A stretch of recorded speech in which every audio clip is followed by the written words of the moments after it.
Students, हम supply के next concept पे आते हैं। Types of propensities to consumer. Consumer की प्रोस्पेंसिटीज कितने तरह की होती हैं? ये जो वर्ड है ना प्रोस्पेंसिटीज, ये समझना जरूरी है कि प्रोस्पेंसिटीज क्या होता है, कितनी चेंजिंग हमारे कंज्यूम में या सप्लाई में होती है, वो प्रोस्पेंसिटीज होती है, या ऐसे हिंदी में झुकाव कहते हैं। There are two types of propensities to consumer. तो कंज्यूमर के लिए दो तरह की प्रोस्पेंसिटीज होती हैं।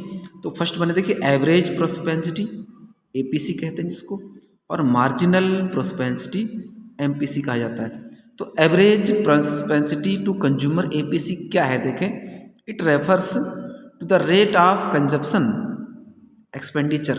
तो कंजप्शन एक्सपेंडिचर का कौन सा रेट होता है उसको रेफर करती है ये, rate of consumption to expenditure to the corresponding level of income. ठीक है, कोरस्पॉन्डिंग लेवल ऑफ इनकम के हिसाब से कंजप्शन एक्सपेंडिचर के रेट को बताती है ये प्रोस्पेंसिटी। तो APC equal consumption upon income या सी अपॉन वाई होता है। यहाँ देखते हैं class important points about APC. अब एपीसी के बारे में इंपॉर्टेंट पॉइंट्स क्या क्या हैं। APC is more then one.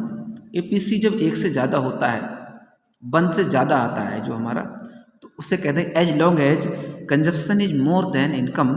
जहाँ तक जब कंजप्शन इनकम से ज़्यादा होगा, यानी कि हमारा कंजप्शन या खर्च जो है इनकम से ज़्यादा होगा, APC is greater than one. तो एपीसी वन से ज़्यादा होती है before break even point. Break even point से पहले ही होता है ये। ठीक है, अब सेकेंड पॉइंट है देखिए एपीसी जब वन के बराबर हो, at break even point consumption national income are equal, यानी हेंस एपीसी इक्वल वन। तो ब्रेक इवन पॉइंट कंजप्शन कितना है, वो नेशनल इनकम के इक्विवेलेंट होता है। थर्ड वन देखते हैं APC is less than one. जब एपीसी वन से ज़्यादा हो, when consumption is less than national income, जब कंजप्शन नेशनल इनकम से कम होता है तो ये क्या होगा देखिए after break even point APC is less than one. तो तब वहाँ क्या है एपीसी वन से कम होता है।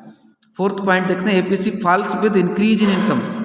इनकम बढ़ने के साथ साथ एपीसी कम होता जाता है।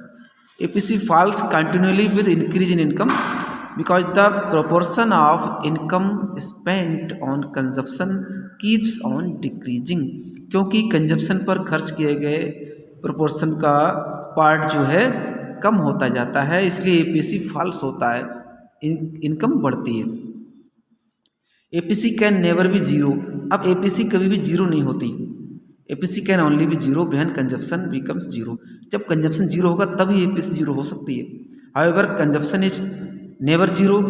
जब कंजप्शन कभी जीरो नहीं होता, any level of income even at zero level of national income there is autonomous consumption.